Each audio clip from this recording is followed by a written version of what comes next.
Good afternoon, everyone. Welcome to today's Lunch and Learn session. For those of you who haven't attended these sessions previously, every 2 weeks or so, we are trying to focus on a specific product or specific application in which we either present something insightful that we've come across ourselves, or we invite somebody from Hexagon or whoever the software developer is to speak on behalf of the product.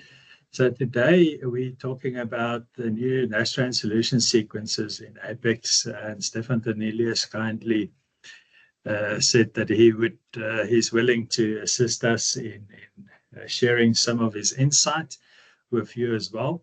We've had a number of how would I say, months or versions of Apex where we had challenges because there was a big transition. Stefan will tell you more about it.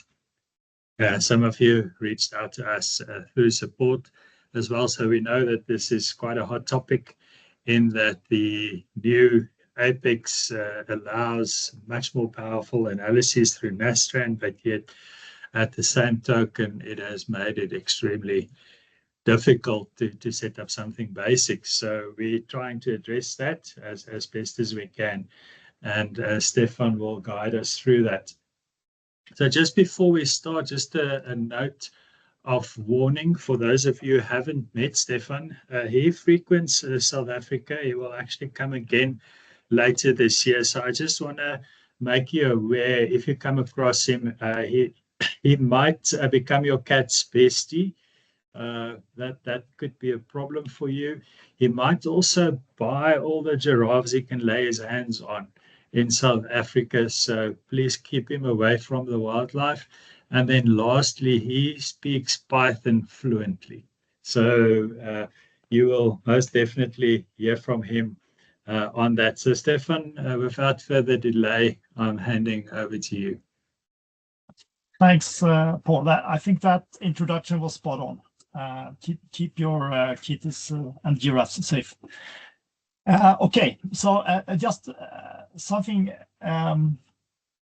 about my background here. I am living in Sweden. I've been with Hexagon, formerly MSC Software, for now 20 years. And I've been working with Apex for basically since the start of this project. My background is automotive. I've been working with Volvo cars, doing NVH body acoustics, complete vehicle acoustics. I also spent approximately 3 years with Ford in Australia, also working with NVH. So that's a bit about my background. And yeah, I want to talk about the new scenarios. So let me just go ahead and share my screen here.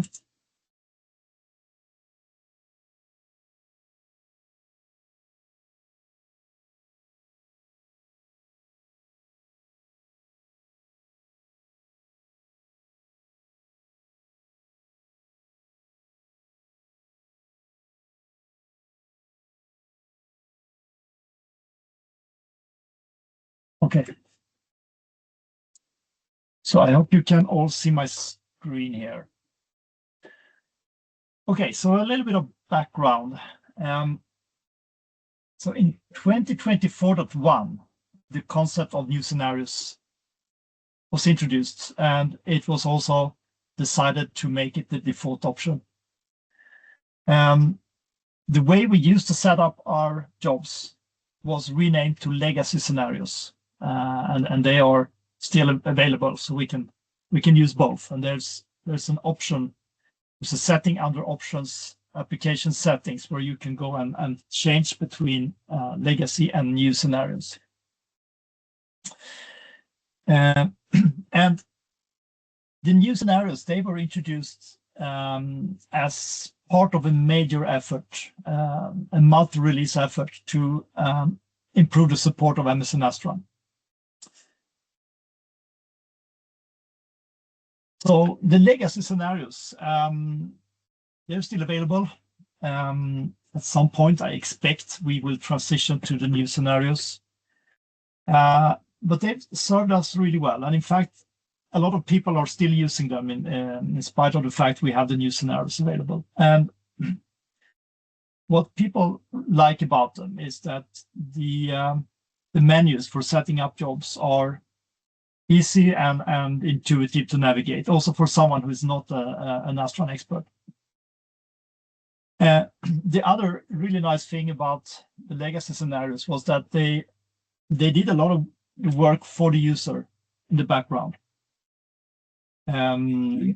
So for instance, combining all loads into a load combination card. If you have multiple constraints, it will build the SPC add cards for you.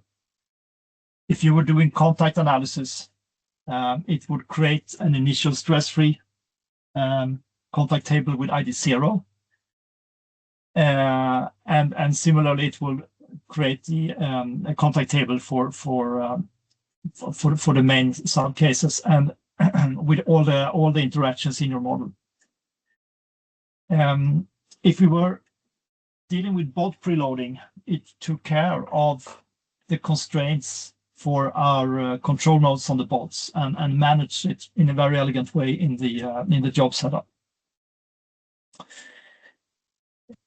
Yeah, so it was very efficient to work with the legacy scenarios. Now, the drawback and the reason why we invested in the new scenarios was simply that they're limited in scope. We cannot do everything that we want. We have normal modes, static, dynamic, which is limited to friction response, modal friction response. We have buckling, and we have the SOL 400 support. And for SOL 400, only a very limited part of SOL 400 was supported. And in addition, for the dynamics, we did not have the random response, and there were a lot of limitations. So the new scenarios was introduced, and I will talk about the new scenarios that we were having up to 24.2, because there's a major and very important change in 25.1 that I will talk about in a second. But the new scenarios, they offer the following benefits. So it's near complete support for most of the solution sequences, at least the one that people are using. And we can also unlock what we call partially supported scenarios. So if we, the fully supported is the 101, 103, linear buckling 105, direct and modal frequency response and transient response, and in addition the solution 400, which have support for all the bells and whistles of the SOL 400. And if we again under options application settings go and unlock the partially supported scenarios, we can see that we also have now the complex eigenvalues, model complex eigenvalues, and the cyclic solution sequences, but also some nonlinear harmonic response. So 128 aeroelasticity, 144 aerodynamic, 145 aeroelastic response, and design optimization. Now these are not fully supported, but you could have a kind of a framework, and then you can work either with direct text or with your text editor. But it also shows, gives an indication where we're heading. We're going to offer a really complete support for Nastran with Apex. But there are some disadvantages with the new scenarios up to 24.2, and the reason why we haven't had a big migration from the legacy to the new. And we'll do an example together. I'll show you what it will look like. But it's really low-level inputs that is expected from this. So we need to actually provide the same level of detail as we would have to do if we were filling it out through a text editor in a way. But everything has a UI, it's backed up by a UI, but we really need to do every item. So that makes the job setup more consuming, but more importantly, it actually requires some knowledge. You need to know how to set up your job, what parameters that are important, which one you can skip, how do you get the handle of certain parameters and so on. So it's perceived as complex especially for a new user who's not very familiar with MSC Nastran. So, and we are aware of this. We know that this is we focused on completeness, and we did not worry too much about usability. And the reason was simply timing. We didn't have time to do both. So the new scenarios should be viewed as a first step to a full support of the solution sequences, but we will bring the usability back. So we hope to get to the same level as with the legacy scenarios. So that's important to keep in mind when we see these new scenarios. This is a stepping stone, basically. Okay, so in 2025.1, that was released just a couple of weeks ago, we introduced 2 more options for setting up the scenarios. So we have the manual option, which is what we had up till 25.1. But we have a new option called auto, and the third option called user. And I will explain what it means. So as the first step here, I was comparing our good old legacy job setup with the auto option. So the auto option is meant to do some of the work for the user, to give the user some help compared to the manual. And depending on your model, the complexity of the model, this is doing a fairly good job, but not quite as useful as the legacy, I would say. So we can look at a few important differences. So if you only have one load and one constraint, then you're fine. Then the auto option will pick up the load and constraint, and everything will be fine. If you have multiple loads and multiple constraints that you want to combine into a load or an SPC add, that you still have to do manually. Auto will not do that for you, whereas legacy will. The legacy scenario will create that in the background. Output-wise, legacy give you more output properties. That's not a big deal. You can easily add them in the job setup afterwards. There's some other differences, minor differences. Let's say in the legacy we have auto SPC. It's printed out in the PDF file, whereas in auto is not. But auto SPC, yes, is default for SOL 101, so it's not really important. What could be a little bit annoying is that echo equals none is default in the legacy, whereas it's not in the auto. That means all your bulk data will be printed into the FO6 file. So you will typically have a larger FO6 printout unless you change it again. You are always free to go back into the job setup and change whatever setting you want. So that is still good. Another minor thing here is that the legacy jobs are using subtitles for labeling in the subcases, whereas the auto is using titles. So these are just minor differences. So okay, now if we go to if you look at the normal modes, we did the same comparison. Again, we have no loads here typically, unless we are using some preloading. But so typically we're only dealing with constraints, and we have the same limitation. It will only pick up the latest constraint. It will not create the SPC add for you. Again, we have a different output, and the other differences are basically the same. So not so much to say. So if you only have one constraint, the auto will give you a run ready a run ready normal modes job that you can use. So that's good.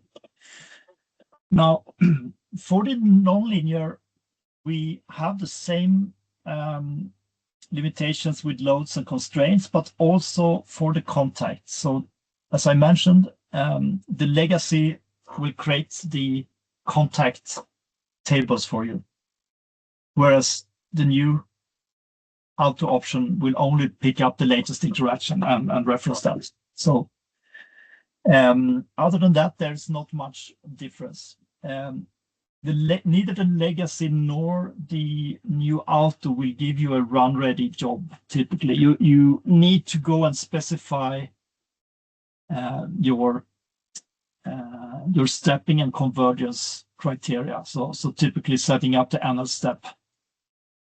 So that you need to do in both cases. And I actually like the way it's done in the new scenarios. So it's yeah. So I would say that it's except for the contacts, it's kind of okay also. Yeah. Right. Before we move on, let's take a look at the Apex and see what it looks like here. So this is a contact, small contact problem. And I'll show you how to set this up with the new scenarios. I'm not going to show you the legacy scenarios. I assume that this is familiar to you. So I will go and just to take a quick look here, what we have. I have my parts, I have constraints, loads. I need to define some contacts. So let's go ahead and do that. And so I'm going to create a glue contact.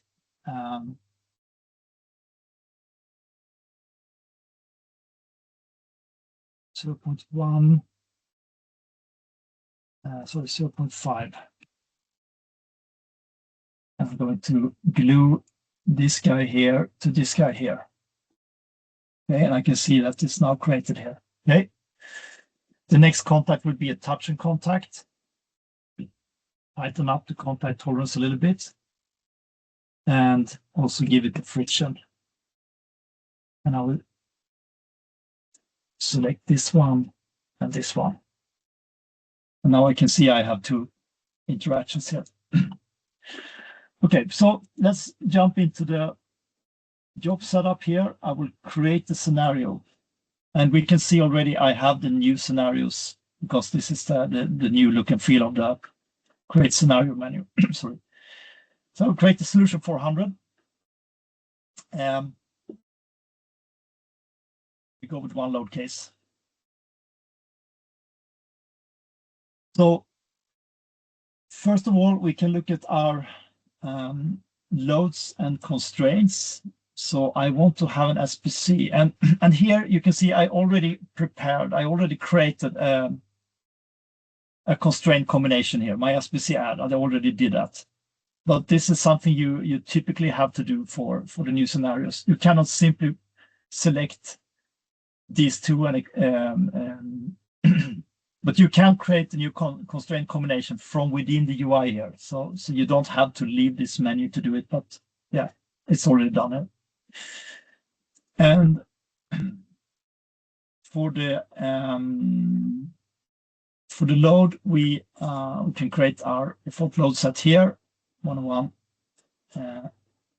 Okay, that's all I need.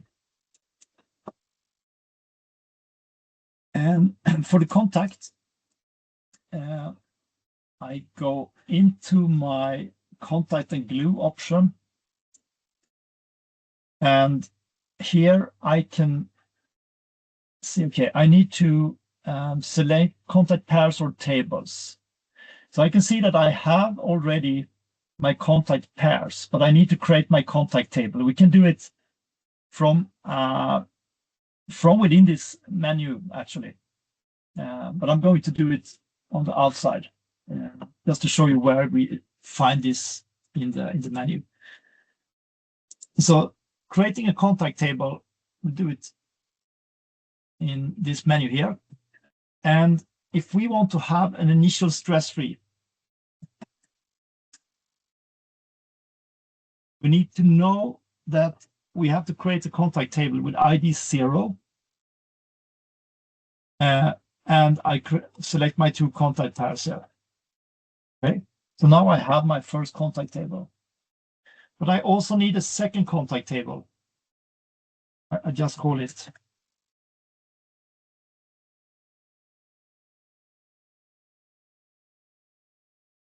I give it another ID, and again, I select the same. So again, this is something we got for free by the legacy. You never saw the contact tables in the model browser.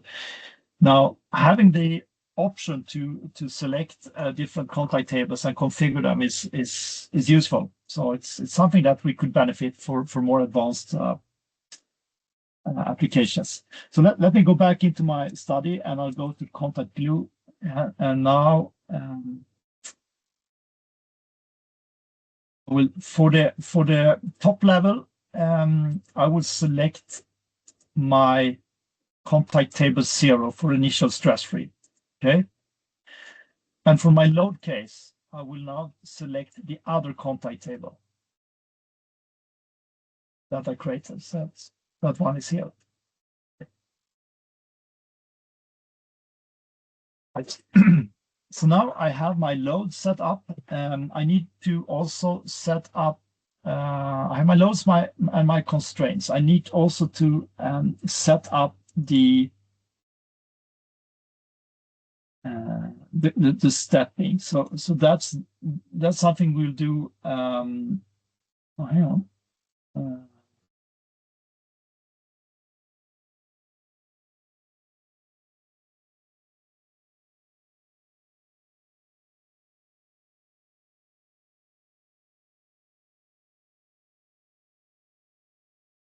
That's something we do under simulation settings.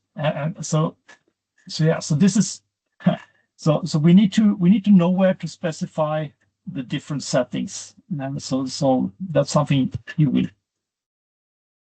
learn as you go. So we need to specify the annual step. And I first need to create my annual step card. So we select the general, and we have a fixed stepping here. I want to have 5 steps. And I also specify my convergence criteria. So I want to use displacement, load, and I want the vector component here. And for the displacement tolerance, I stick with the default. For the load, I'm going to tighten it up a little bit, 0.05. Apply. Okay, so now I have this set up as well.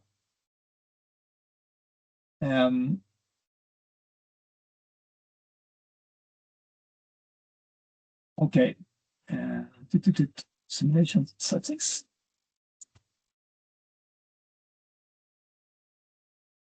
Under common settings, we can set the what solver we want to use, and typically we want to use the new nonlinear solver. We call it NLPerf. That is actually default. So Nastran will try to use it if it's applicable for your problem. If not, it will revert to the classic. Okay, so we can look at our other settings here, and here you can see a little bit what I mean by the complexity here. You have so many options, but we don't need them, any of them here. We could potentially set up the annual PARM if we want.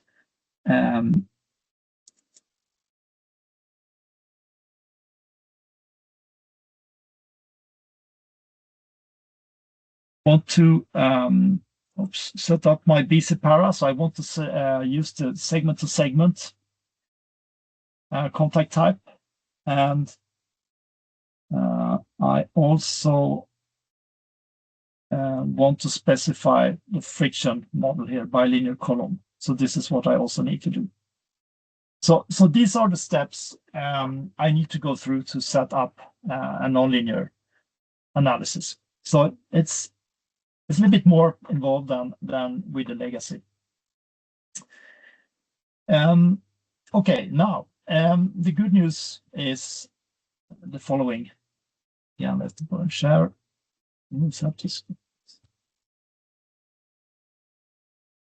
So with the user option, we can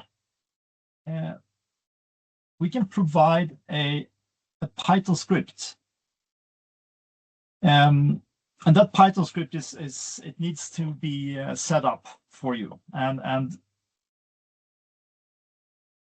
I see that we will provide you a number of examples. I've done a few already that will set up something similar to what the legacy tool is doing, and that will save you from a lot of typing and a lot of potential mistakes. So this is something really good.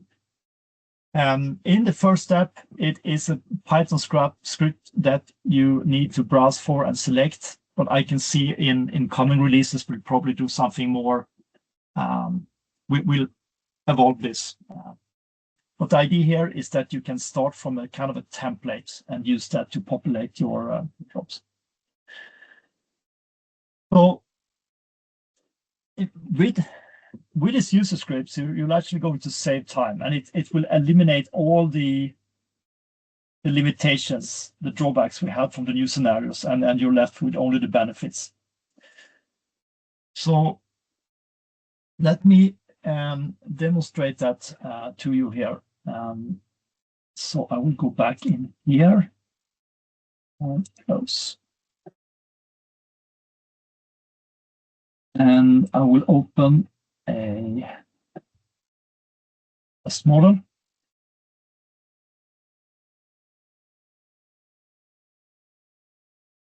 Actually, I will go and delete this. But this is our starting point, and we don't have the scenario. So we have two constraints. We have our loads, and that's it. And now, if I want to perform a linear static analysis, I would want to combine my two forces into a load, and I want to combine my two constraints into an SPC add. But let's see how this user option will work for us. So I will select the user option, and I will create now solution 101, and I need to go and select now script here. I'll show you what it looks like in a second.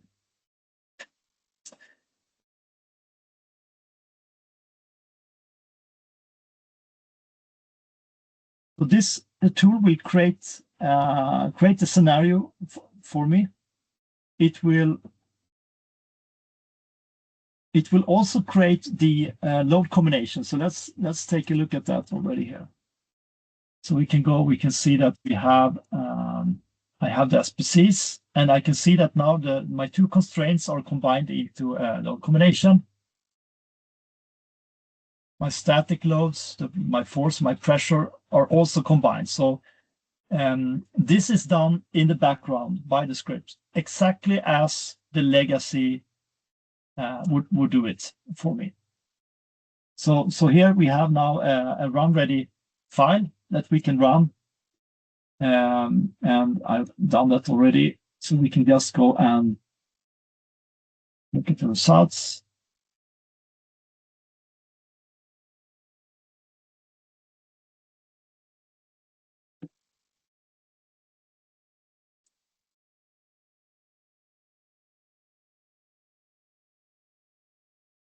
Okay, so not super exciting, but the important thing here is that we get a run ready deck with our loads combined.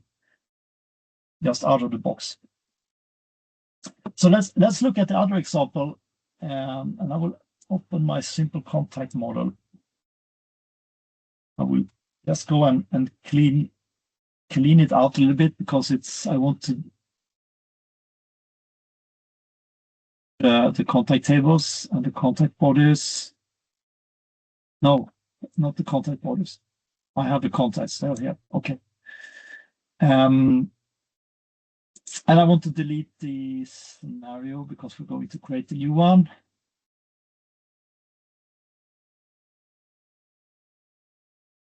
Deleting also these load combinations because it will do the same thing.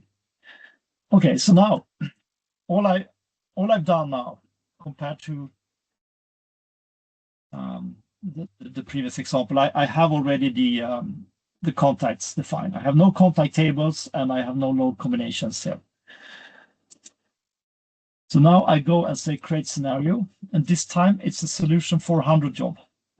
And again, I need to remember to go and pick up the right script, and this should create an equivalent job as the legacy setup. So let's take a look at, for instance, the contact. I can see here that I have my initial contact created automatically, so I didn't have to do that manually. And the same with the other contact. We can see it's here and selected. We can also inspect the BC para. So that was the other thing. We had to select segment to segment and the friction properties. And the same with the loading. We have the constraints, the constraint combination, and the load. Now I've done something more here. So this is one example where we're actually getting one step ahead of the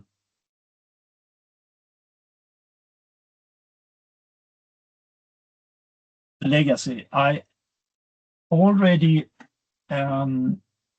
added my default settings for ML steps. So I have now 5 increments.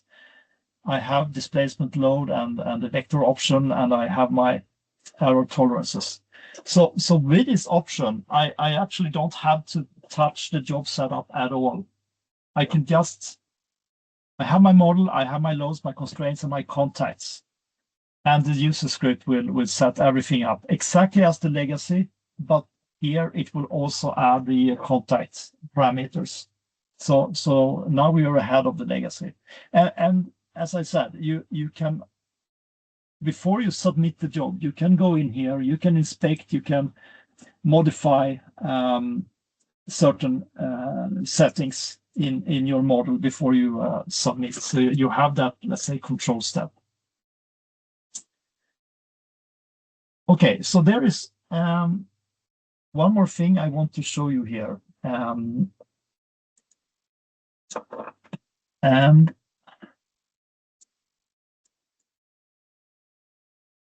I spoke to Paul yesterday prior to this call, and I showed him this user scripts, and he said, yeah, no, that's good, but wouldn't it be nice if you could start from an existing bulk data file and use that as a template? And I thought that was a very, very good idea. So I've actually done that as well for a model frequency response analysis. Now, this is a more of a demonstrator. To make this generic, it takes more effort. But I really think this is something we should consider. So let me explain how this works. So starting point is an existing deck, and I would assume that you all have like a template job file that you copy, and then you go and edit, and you change your, depending on what you're doing, you're changing whatever needs to be changed. But keep your parameters and settings so that you know what you have. And So the idea here is that we read that bulk data file.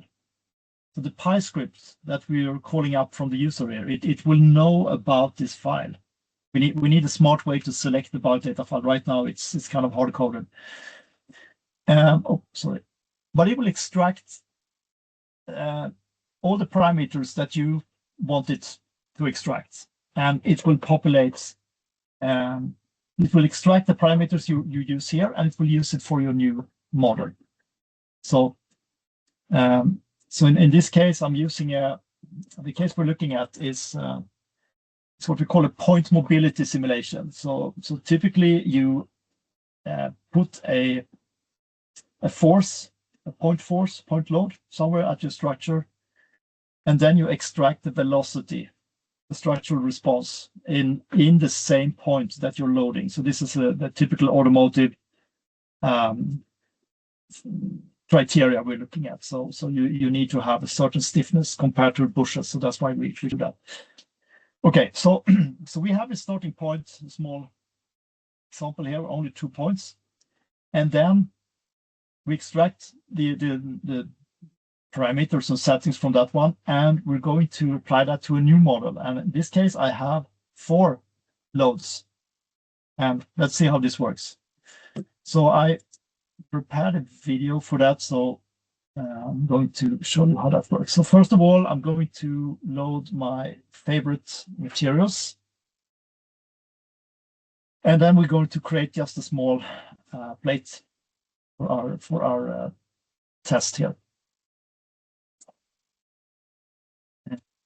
Okay, so mesh.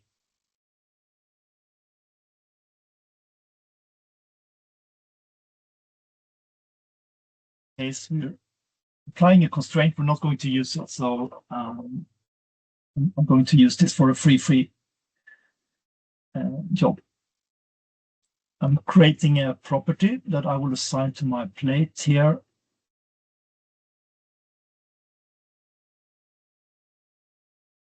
And next step is to create the dynamic loads.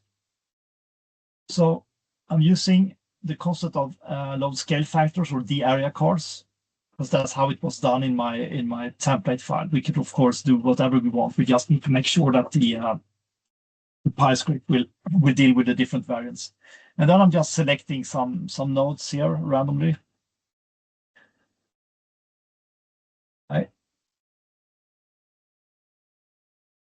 So once I have the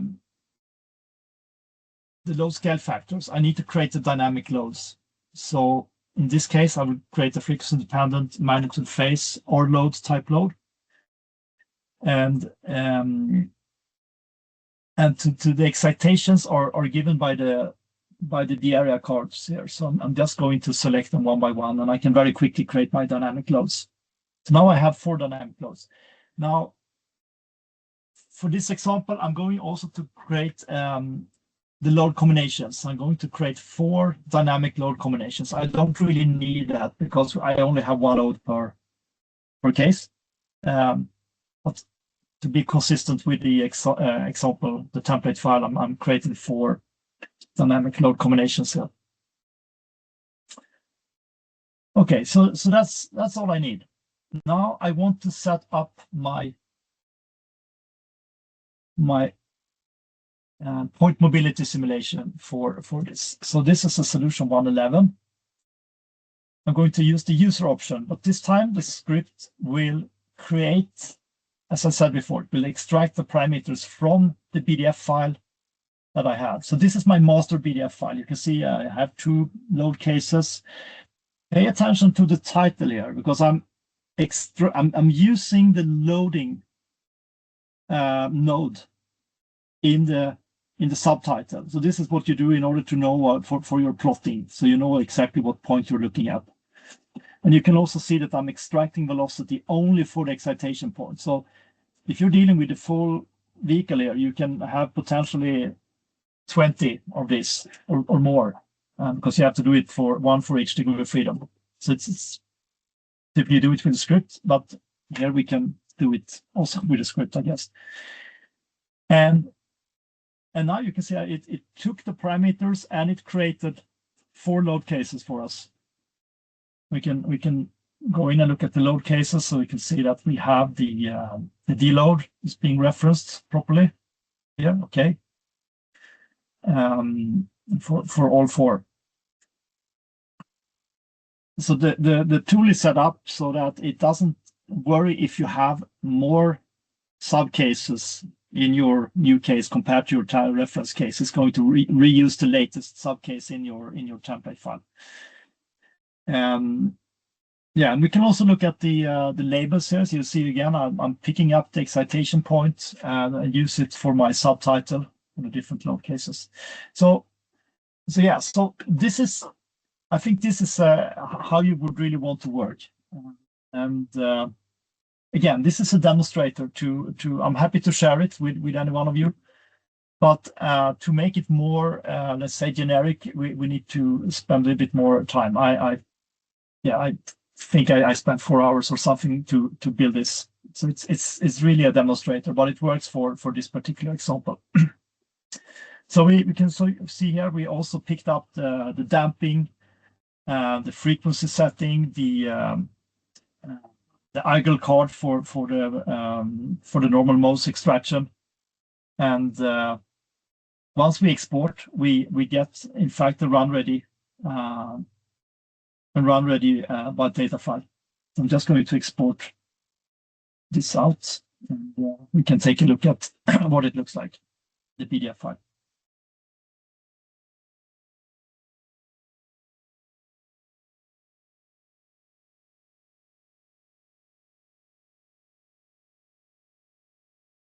Shoot.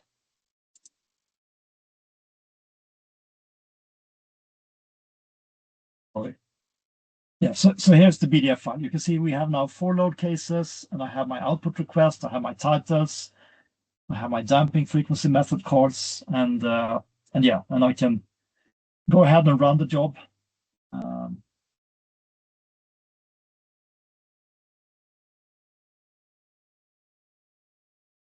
I just exported the test version 02. We run it and it will run. Job set will finish quickly. So let's just go and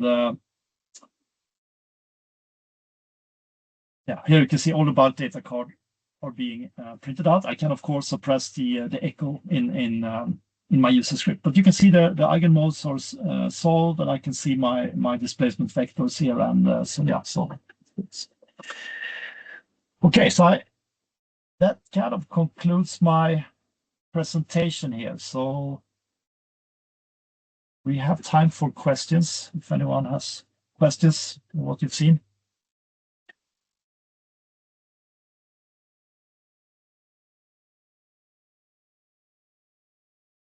Thank you, Stefan. I think that's exactly what we were looking for. Are there any questions from anyone?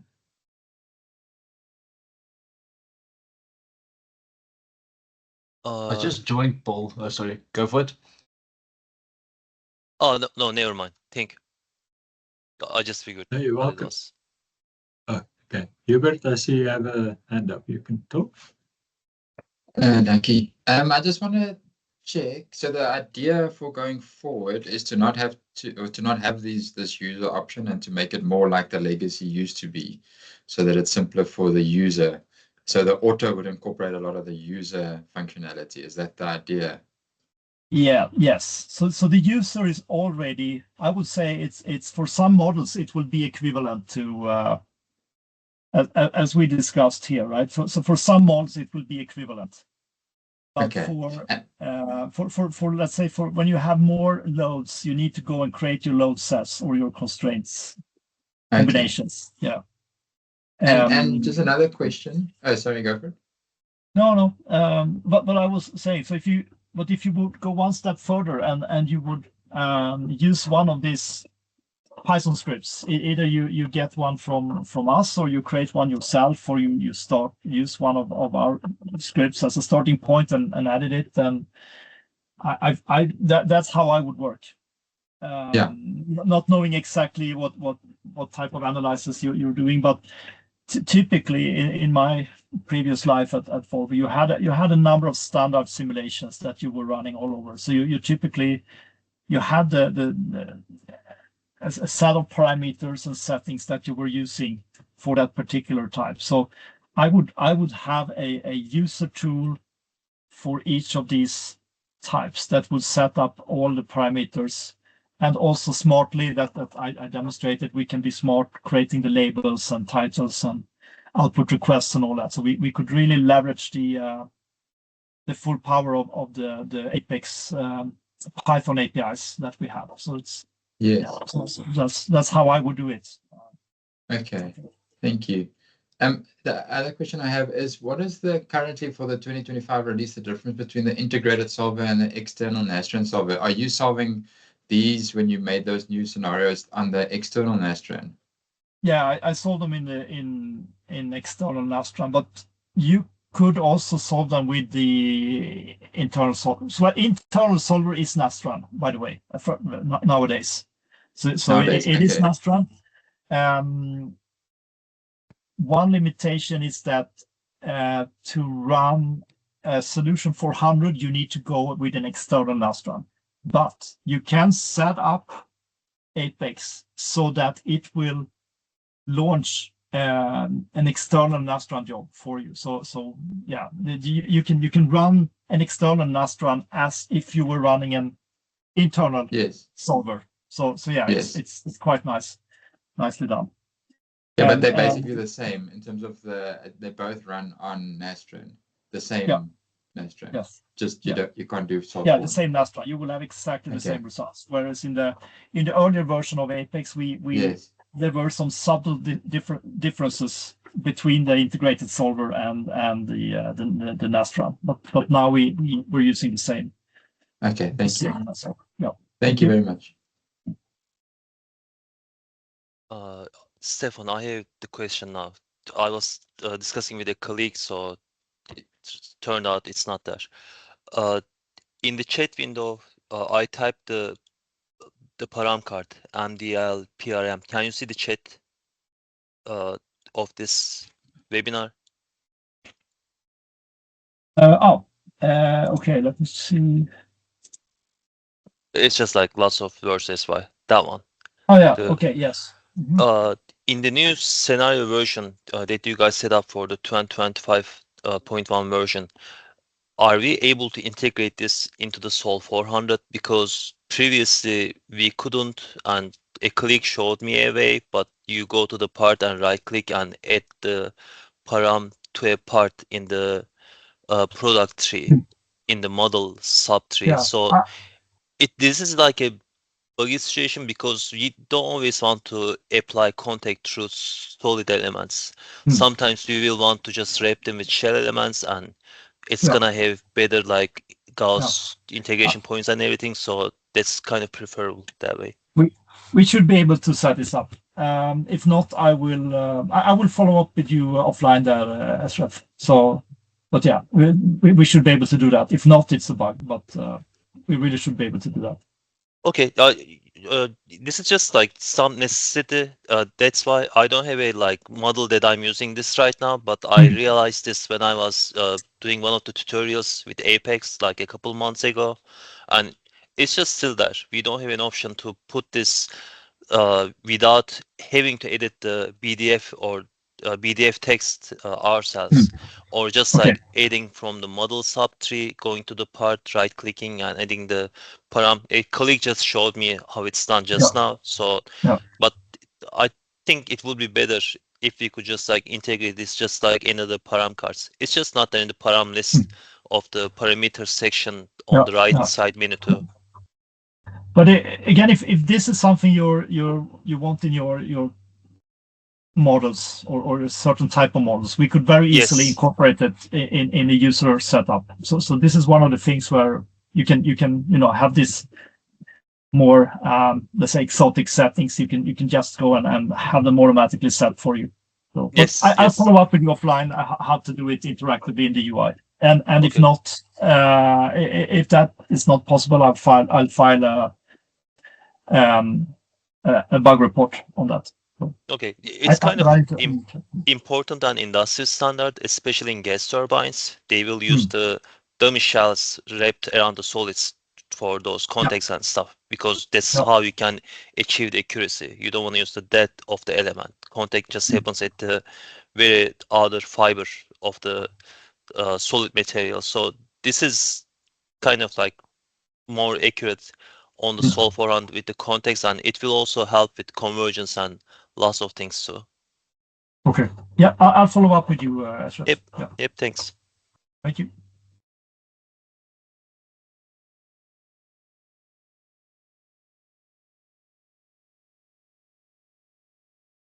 Right. No further questions.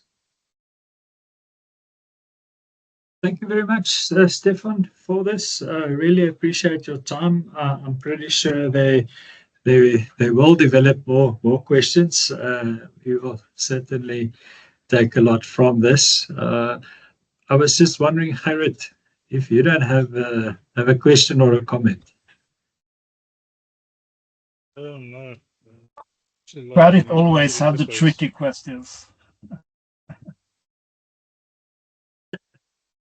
No, I like the new user interface. I'm happy with it. Slightly cumbersome in some ways, but at least I have all the options I need. Yes, and you are the typical Nastran expert, so you are all over this.